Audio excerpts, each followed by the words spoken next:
ఆనాడు పొంగనూరు నియోజకవర్గంలో అంజిరెడ్డి తాత స్థానిక సంస్థ ఎన్నికల్లో నామినేషన్ వేసేదానికి వెళ్తే ఆనాటి పాలకులు అడ్డం తిరిగారు.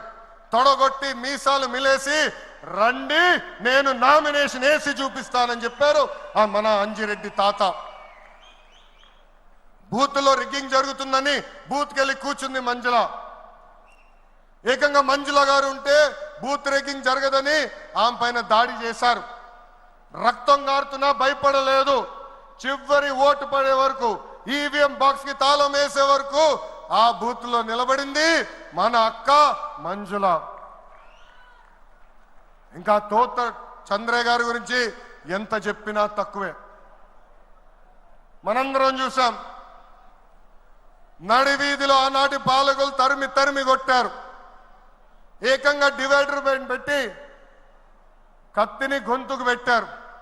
ఒక్కసారి వాళ్ళ నాయకుడికి జై చెప్పమంటే జై తెలుగుదేశం, జై చంద్రబాబు నాయుడు అని చెప్పి ప్రాణాలు పోగొట్టుకున్నాడు తోట చంద్రయ్య.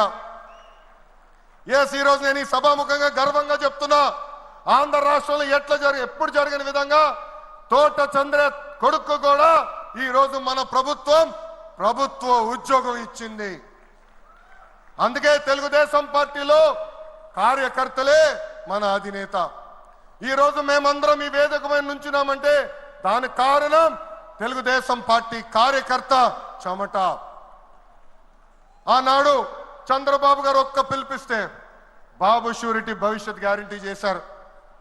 నేను ఆనాడు నియోజకవర్గానికి వచ్చి మాట్లాడా, శంఖారావం చేయాలి, ప్రతి గడప తొక్కాలంటే మీరందరూ తొక్కారు. అందుకే కార్యకర్తలందరూ చెప్తున్నా, నాయకుల చుట్టూ తిరుగుతాం కాదు, ప్రజల చుట్టూ తిరగండి, మిమ్మల్ని ఎత్తుక్కుంటా వస్తుంది ఈ తెలుగుదేశం పార్టీ. కార్యకర్తలే తెలుగుదేశం పార్టీ బలం బలగం. దేశంలో ఏ